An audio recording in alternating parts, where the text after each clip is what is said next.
Bonjour la famille Nouvel Impact, heureux de vous retrouver, de partager ce moment avec vous, d'être avec vous ce matin. Je suis tellement heureux de vivre et de pouvoir vous apporter le message aujourd'hui. C'est un privilège pour moi. Nous avons déjà été bénis, enrichis. La semaine dernière, le pasteur Alfonso a ouvert cette série Paraboles. Et aujourd'hui, je voudrais poursuivre la série en vous parlant d'une autre parabole que Jésus a apportée. Et on la trouve dans l'évangile de Matthieu au chapitre 13 et au verset 44 à 46. Je vous invite à la lire avec moi. Le royaume des cieux, dit Jésus, est encore semblable à un trésor caché dans un champ. L'homme qui l'a trouvé le cache, et dans sa joie, il va vendre tout ce qu'il a et achète ce champ. Le royaume des cieux est encore semblable à un marchand qui cherche de belles perles. Il a trouvé une perle de grand prix, et il est allé vendre tout ce qu'il avait et l'a acheté. Amen. Nous trouverons dans ces deux paraboles, bien sûr, des similitudes et quelques différences. Mais Jésus met en référence spécifiquement le royaume de Dieu. Le royaume de Dieu. Il dit le royaume de Dieu est semblable à, le royaume de Dieu est semblable à. Qu'est-ce que le royaume de Dieu? Le royaume de Dieu, c'est le domaine dans lequel Christ règne en roi des rois, en seigneur des seigneurs, incontesté. C'est le lieu où il exerce pleinement sa seigneurie. C'est le royaume, c'est son royaume, il en est le maître et le seigneur.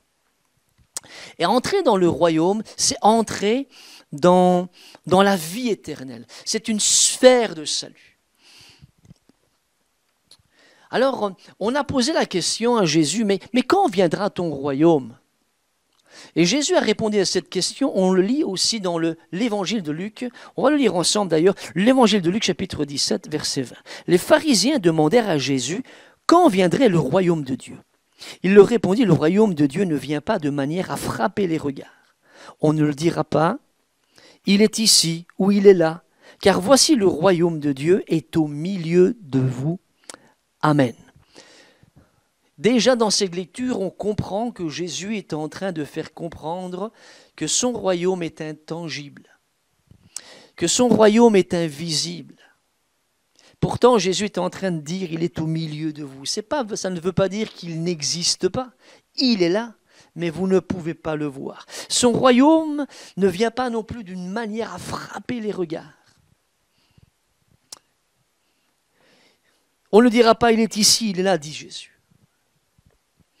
Et dans Jean, il ajoutera « Mon royaume n'est pas de ce monde ». Mais il est pourtant bien présent. Et il ne cesse de grandir au fur et à mesure que des âmes, des rachetés, qui sont des personnes, des pécheurs qui sont rachetés par la grâce de Dieu, eh bien, remplissent et gagnent aussi, sont rachetés, obtiennent par la grâce, eh bien, la citoyenneté du royaume pour l'éternité. Dieu ne cesse jamais de continuer son œuvre, de sauver des âmes, de sauver des... Et j'espère, si toi tu ne l'es pas encore, que ce sera le jour de salut pour toi aussi, parce qu'il t'offre son royaume et il veut que tu sois dans son royaume. Alléluia. Le royaume de Dieu où règne Jésus en roi et en seigneur.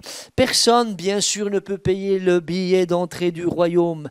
Personne. Il y a des gens qui voudraient essayer d'y rentrer en le méritant par des œuvres ou essayer de l'acheter avec de l'argent et de l'or. Et pourtant, la Bible est claire, il n'est pas possible de payer le billet d'entrée dans le royaume.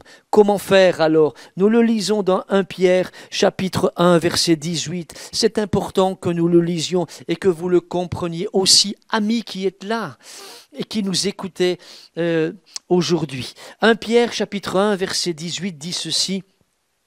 Sachant que ce n'est pas par des choses périssables, par de l'or ou de l'argent, que vous avez été rachetés de la vaine manière de vivre que vous aviez hérité de vos pères, mais par le sang précieux de Christ, comme d'un agneau sans défaut et sans tache. Amen. Ah, c'est beau de vous le dire et je suis heureux de vous le dire encore et je ne le cesserai jamais de le dire jusqu'au mon dernier souffle. Oui, Jésus est celui qui a payé le prix fort pour ouvrir l'accès aux pécheurs et ouvrir l'accès du royaume de Dieu à tout pécheur qui se repent et qui le reçoit par la foi dans son cœur comme sauveur et comme Seigneur. Alléluia, c'est beau. Vous savez, c'est Jésus qui a payé le prix à la croix du Calvaire. Au travers de son sang, nous pouvons maintenant entrer dans le royaume de Dieu. Nous savons, Jésus a payé le prix fort et ceux qui y entrent gratuitement. Rien n'est payant quand on entre dans le royaume de Dieu. La seule chose que Dieu demande, c'est Jean 3,16, il dit « Quiconque croit ne périsse pas, mais qu'il ait la vie éternelle. » C'est important de savoir que Jésus ne fait pas de différence. Nous sommes tous des pécheurs, mais n'importe lequel des pécheurs peut entrer dans le royaume. Dieu a tant aimé le monde qu'il a donné son Fils unique pour que toi aussi, quiconque croit en lui, ne périsse pas, mais qu'il ait la vie éternelle. Quel fantastique message nous pouvons lire. Jésus a payé le prix complet pour nous donner accès au royaume de Dieu. Il a tout accompli. Il est l'agneau sans tache, qui est non seulement mort à la croix, mais qui est ressuscité d'entre les morts et qui vit éternellement en Maître et en Seigneur. Et il nous invite à entrer dans ce royaume et il veut faire de nous des citoyens des cieux, comme la parole de Dieu nous l'enseigne. Et alors que les pécheurs peuvent y entrer par le moyen de la foi, on comprend aussi que dans le royaume, si nous voulons entrer dans le royaume, il y a un prix à payer. Ça coûte. Ça coûte. Entrer dans le royaume, ça coûte. Et c'est un peu ce que Jésus veut mettre en évidence dans ces brèves paraboles que nous avons lues tout à l'heure. Vous savez, quand on parle du royaume de Dieu et d'entrer dans le royaume de Dieu, ce n'est pas un engagement qu'on prend à la légère. C'est certainement pas ça. Le royaume de Dieu n'est pas pour ceux qui veulent vivre, je dirais, qui ont simplement un intérêt superficiel à le suivre. Jésus ne veut pas ça. Juste pour s'assurer que s'il arrive quelque chose, eh bien voilà, mais je ne veux pas de toi comme étant mon Seigneur. Je veux simplement le salut. Jésus, non, ne demande pas ça. Dieu nous invite à autre chose. La vie de disciple. Voilà ce que Dieu veut que nous entrions dans le royaume et que nous vivions une vie de disciple. Le disciple est celui qui écoute le maître. Le disciple est celui qui se soumet à son maître. Le disciple est celui qui veut ressembler à son maître. Le disciple est celui-là. Et le disciple est soumis volontairement à la seigneurie de Jésus. C'est ce que cette parabole, nous allons voir, va nous apprendre. Christ nous amène à un style de vie dans lequel on ne s'embarque pas avec insouciance, mais dans lequel on s'engage pleinement à faire de lui notre Seigneur. Et parfois, il faut le dire, ça arrive. Il arrive qu'il y ait des moments compliqués, difficiles. Il y a eu des moments de persécution pour les chrétiens. Ils ont été malmenés parfois, mais combien dans les souffrances qu'ils ont traversées, ils avaient juste le désir de ressembler à Jésus et de se soumettre à la volonté de Dieu.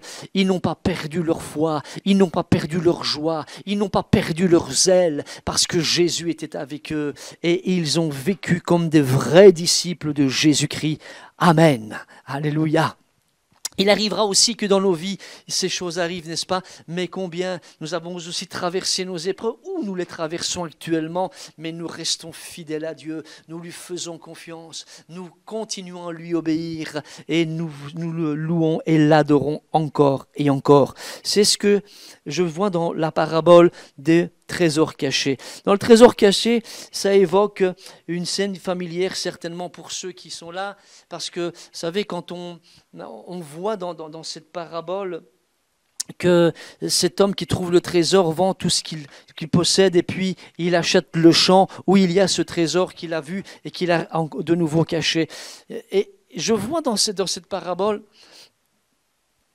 quelque chose qui, quand Jésus le mentionne, évoque quelque chose de connu aux auditeurs, de l'époque de Jésus en tout cas. Vous savez, aujourd'hui, quand on parle de notre argent, quand on parle de nos biens, eh bien, on sait bien qu'il y a des banques où on peut les mettre à l'abri. Hein? Et là, ce n'était pas le cas. Il y a des banques, ou alors on met ça dans des titres, dans des actions, on investit dans des actions, dans l'immobilier, dans d'autres choses. Et puis, quand on a des objets précieux, on a aujourd'hui des coffres forts, bien sécurisés pour protéger notre argent. Mais à l'époque de Jésus, c'était pas ça.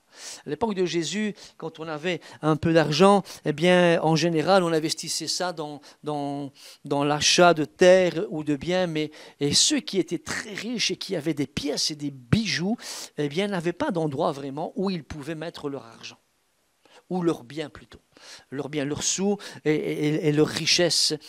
Et mais c'était un peu un problème parce qu'il y avait aussi des conflits dans les pays, et dans les conflits, il y avait des guerres qui se déclenchaient, et dans les guerres, on dépouillait les gens dans les maisons. Et quand une guerre allait se déclencher, eh bien, ceux qui avaient des biens, ils mettaient leurs biens dans des jarres en argile, et puis en terre cuite, pardon, et puis ils repéraient un coin, et ils l'enterraient en terre pour que lorsque le danger s'écartait, ils puissent le récupérer. Parfois, certains n'avaient pas la chance de pouvoir aller récupérer leurs biens parce que la guerre a fait qu'ils ont été assassinés. Alors, il est possible que ça faisait référence à une telle situation où on pouvait trouver, bien sûr, sur un champ, un bien quelconque. Mais cette parabole que nous voyons du trésor caché, eh bien, nous donne une leçon, et c'est l'homme qui trouve un objet de si grand prix qu'il vend tout ce qu'il possède pour acquérir le bien, ou le précieux objet.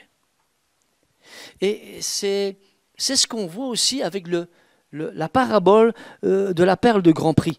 La perle de grand prix, on voit aussi cet homme qui est un marchand, lui, et puis il va et il cherche aussi une perle, et quand il voit la perle, cette perle-là, eh bien, il n'hésite pas un instant, il vend tout ce qu'il possède pour acquérir cette perle de grand prix. L'un vend tout pour acquérir le champ, et l'autre vend tout pour acquérir la perle. C'est ce qu'on voit dans ces deux paraboles. Deux choses très similaires. L'un est quelqu'un qui marche dans le champ, et l'autre est quelqu'un qui cherche, dit la Bible. J'aimerais m'arrêter un instant là-dessus parce que ça me fait vraiment penser à quelque chose de fantastique. Vous savez, le royaume de Dieu est quelque chose qui, quelquefois, nous ne le cherchons pas. Il y a certaines personnes qui ne cherchent pas le royaume de Dieu.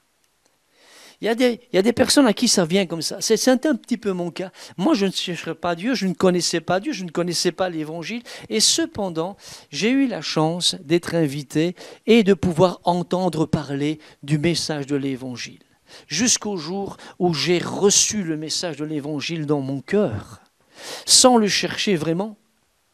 Mais le message m'a trouvé. Et quand j'ai rencontré Jésus, ça a été un moment extraordinaire, merveilleux, formidable.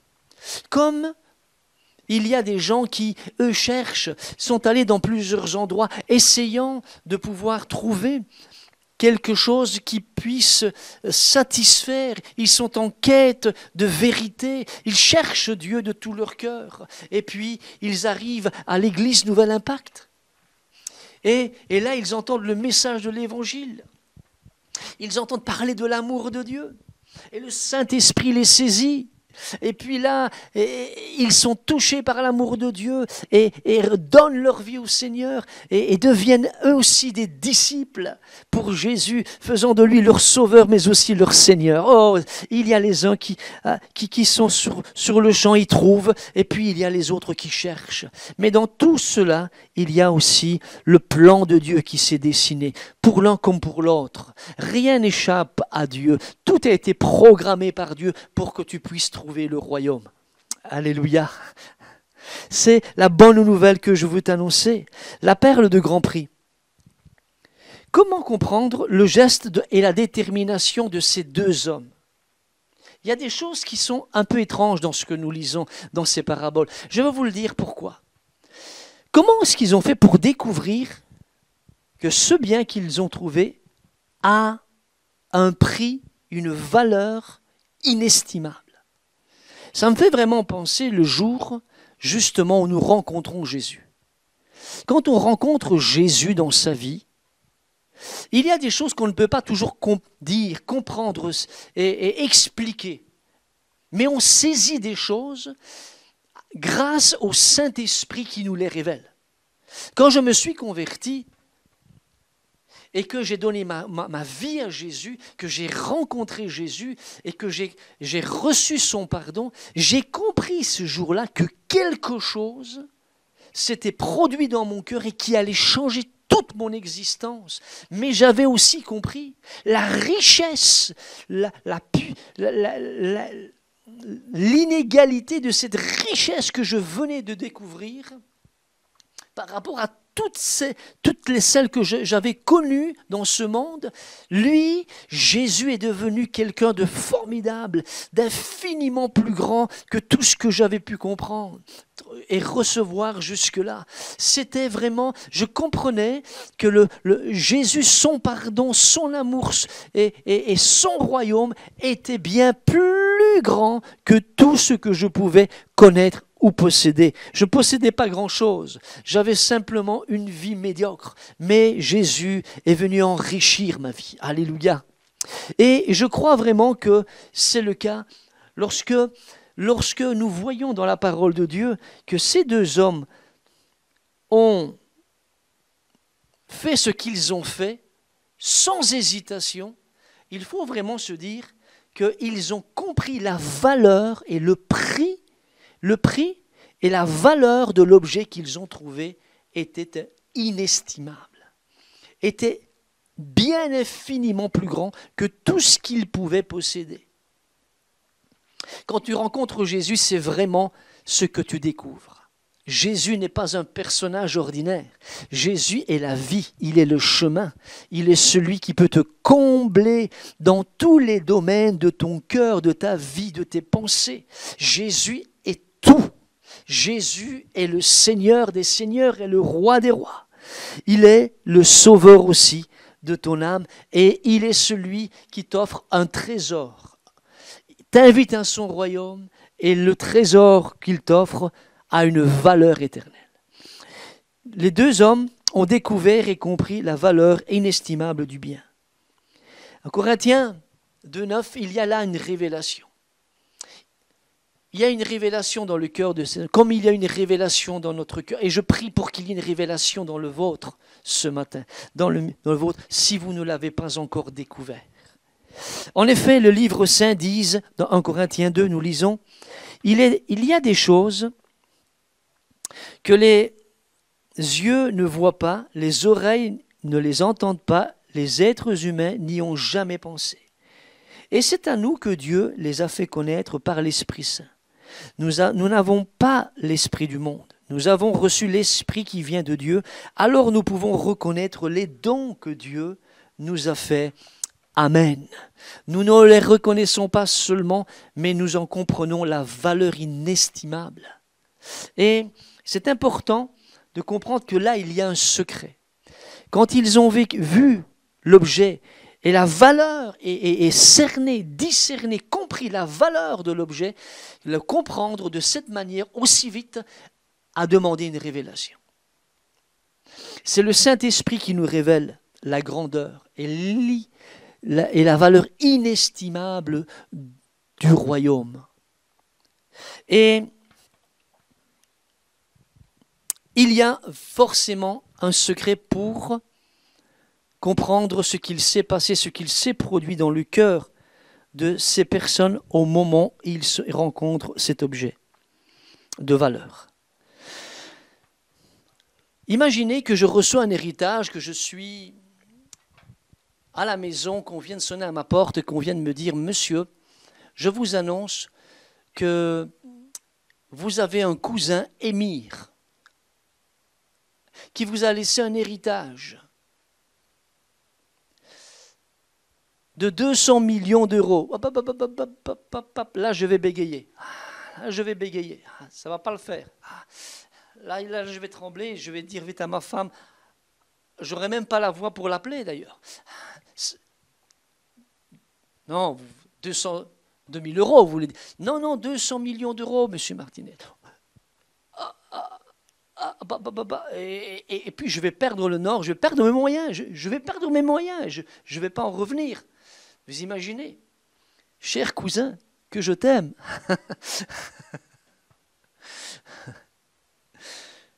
Ça n'arrivera jamais, je l'imagine. Mais si ça m'arrivait, je suis convaincu que j'aurais besoin d'aller vers un conseiller financier qui va m'aider à savoir comment gérer ces choses. Et le sage conseiller financier va me dire « Monsieur Martinez, heureux de voir que vous avez reçu une telle somme, mais voici le conseil que je vous donne. N'investissez pas et ne placez pas votre argent dans une seule boîte,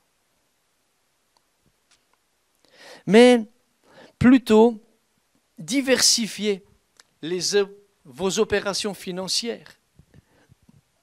Placez une partie de votre argent pour des terres, une autre partie pour votre commerce de perles, pour une autre partie pour l'immobilier, une autre partie pour...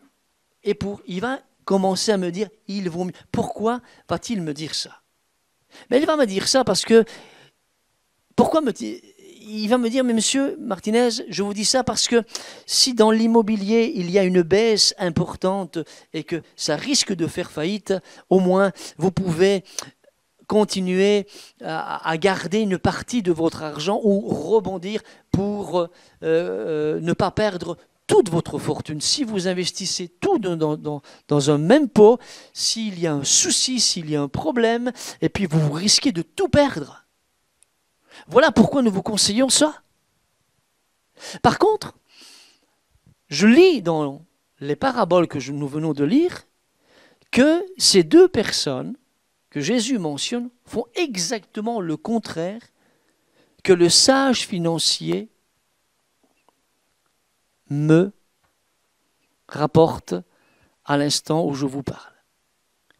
Ah, mais comment ça se fait? Comment ça se fait? Vous savez, personne ne réagit comme ils réagissent. Il y a une seule chose qui peut nous faire réagir de cette façon.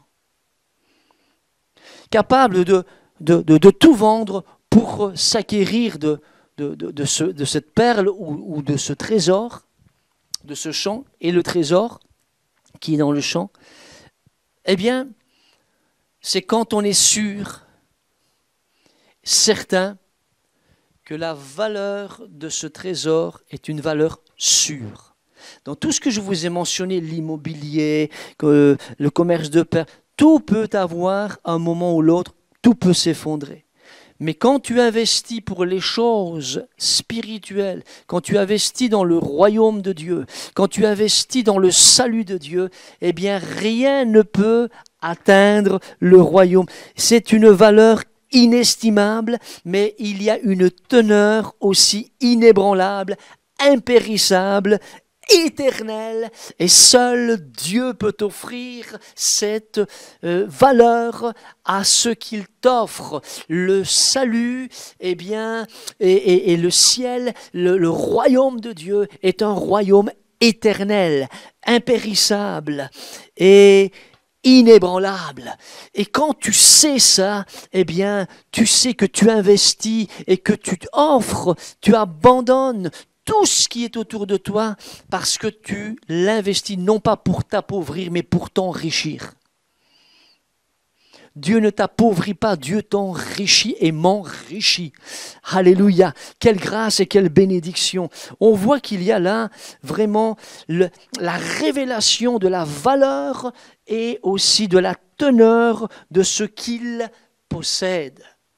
C'est une valeur sûre, c'est une valeur certaine. Tu ne le perdras pas, au contraire, persévère et tu verras que ces choses, tu les obtiendras lorsque Jésus reviendra et tu seras dans la gloire avec lui. Alléluia. Il y a un renoncement total aussi que je vois dans cette parabole, un renoncement total à tout ce qu'ils ont pour cela. Ils renoncent, mais ils renoncent de manière joyeuse. Quand on parle de renoncement, vous savez, quand on parle de renoncement, on pense souvent à quelque chose de fastidieux, de dur, de difficile, de quelque chose qui ne va pas. Eh bien, là, ce n'est pas le cas. Là, ils le font d'une manière joyeuse. Vous savez, ça m'a fait penser à mon fils lorsque il a dû passer, il attendait ça d'une manière impatiente, il a dû passer son permis de conduire. Ah, son permis de conduire, c'était quelque chose qu'il voulait vraiment absolument acquérir.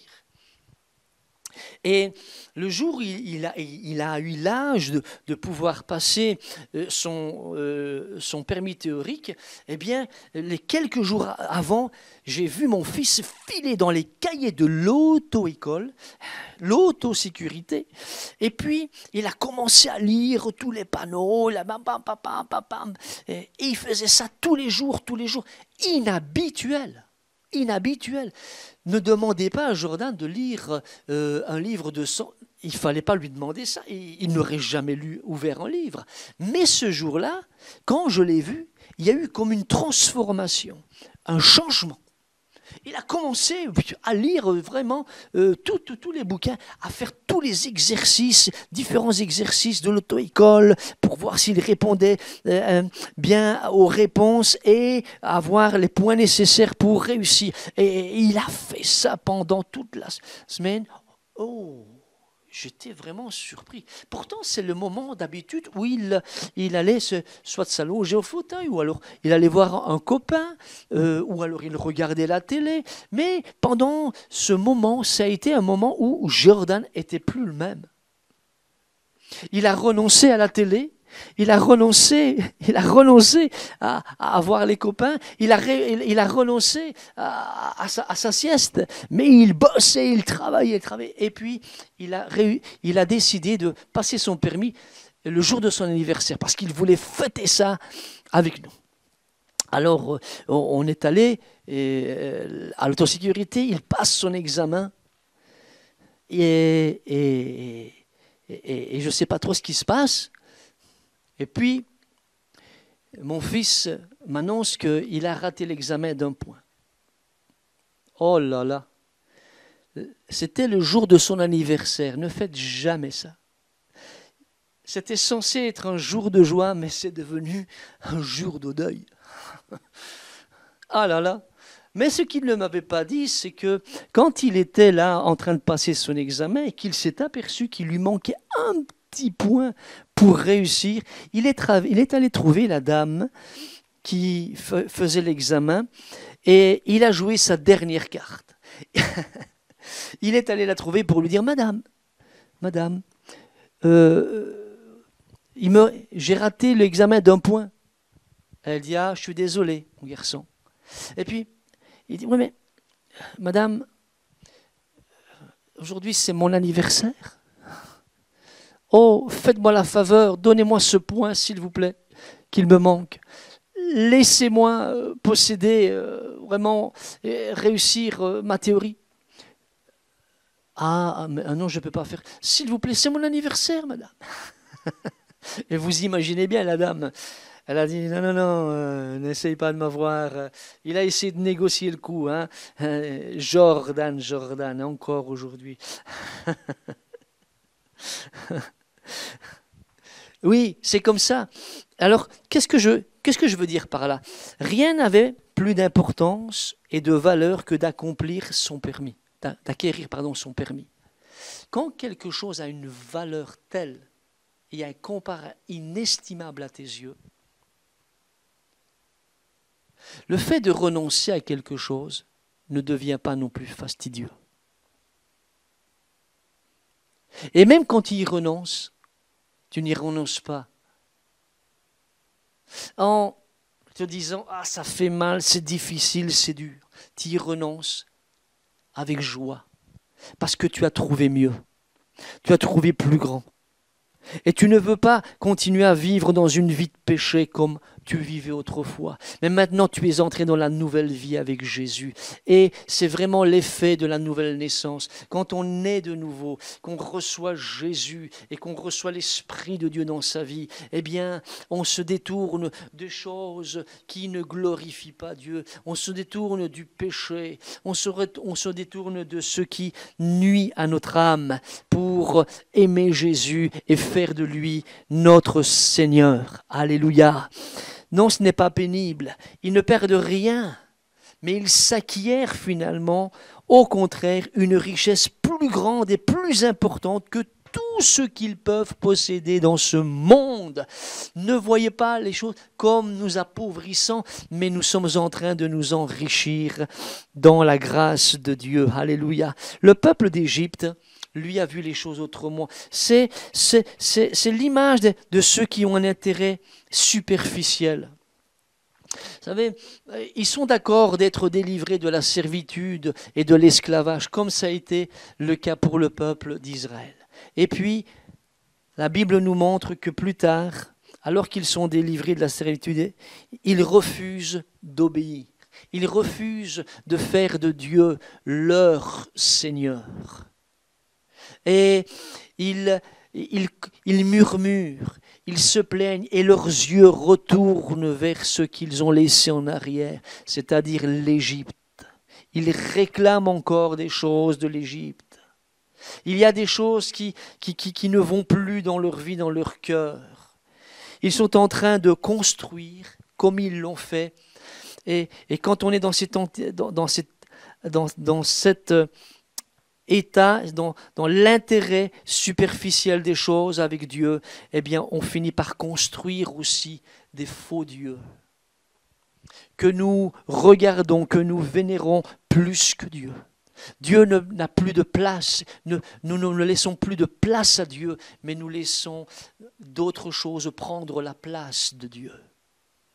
C'est ce qui arrive lorsque nous ne faisons pas de Jésus notre Seigneur. Jésus veut vraiment régner sur notre vie et que nous fassions de lui notre Seigneur, que nous placions en lui notre confiance. Ils ne finissent pas par construire ces choses, murmurent, faux Dieu, mais il y a aussi l'inverse. Celui qui a reçu Jésus, Moïse, comme aussi l'apôtre Paul, nous le lisons dans les évangiles, lui dira autre chose. Jésus est sa fortune, Jésus et sa joie. Et l'apôtre Paul dira ceci aux Philippiens, moi aussi cependant, Philippiens 3, versets 2 à 11, moi aussi cependant j'aurai sujet de me mettre ma confiance en la chair. Si quelqu'un autre croit pouvoir se confier en la chair, je le puis bien davantage, moi circoncis le 8e jour, la race d'Israël, dans la tribu de Benjamin, hébreu, né d'hébreu, quant à la loi, pharisien, quant aux zèles, persécuteur de l'Église, irréprochable à l'égard de la justice de la loi. Mais ces choses qui étaient pour moi des gains, je les ai regardées comme une perte à cause de Christ, et même je les regarde comme... Je garde toute chose comme une perte à cause de l'excellence de la connaissance de Christ, mon Seigneur, pour lequel j'ai renoncé à tout. Je les regarde comme de la boue afin de gagner Christ et d'être trouvé en lui non avec ma justice, celle qui vient de la loi, mais avec celle qui s'obtient par la foi en Christ, la justice qui vient de Dieu par la foi, afin de connaître Christ et la puissance de sa résurrection et la communion de ses souffrances, en devenant conforme à lui dans sa mort, pour parvenir, si je puis, à la résurrection d'entre les morts. Il se concentre, et il concentre toutes ses forces. Et quand tu as gagné, quand tu as découvert la richesse du salut de Dieu, du royaume de Dieu, tu concentres aussi toutes tes forces, ton énergie, pour t'unir à Christ, le Seigneur, ton Seigneur, pour ton salut final, mais aussi pour la résurrection qu'il t'a promis, pour que tu entres dans le royaume et il deviendra pour toi visible. Aussi, tu es fermement décidé par la grâce de Dieu à persévérer, à gagner le ciel et voir Christ face à face. C'est sa richesse. Voilà pourquoi la Bible dit, là où sera ton trésor, là aussi sera ton cœur. Le peuple d'Égypte avait son cœur, le peuple d'Israël qui est sorti d'Égypte avait encore son cœur en Égypte. Mais l'apôtre Paul, son cœur était à Jésus et pour Jésus. Et je t'invite à tourner ton cœur vers lui. Ne tourne pas ton cœur vers les choses de ce monde qui sont périssables et qui sont temporelles. Mais au contraire, ne te laisse pas distraire, tenter non plus par les tracas. Ne te laisse pas distraire par les mauvaises convoitises, les mauvais désirs qui pourraient exister dans ta vie ou autour de toi. Ne laisse pas ces choses étouffer ta consécration, ta détermination et ton obéissance à Jésus. Sois capable de renoncer à tout pour gagner Christ.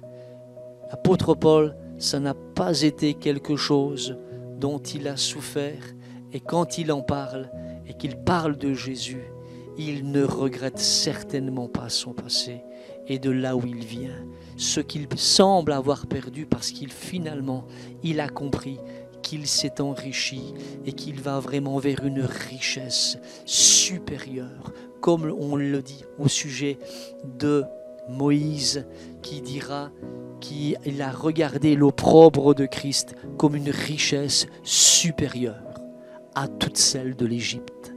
Saisis cette valeur et ce que Jésus te offre et vis, consacre-toi, mets ton énergie, mets tes efforts, unis-toi à Jésus-Christ, serre-le de tout ton cœur et tu ne le regretteras pas. Que Dieu te bénisse. Je te souhaite un bon dimanche. Que Dieu te bénisse tout le long de cette semaine. À dimanche prochain. Au revoir.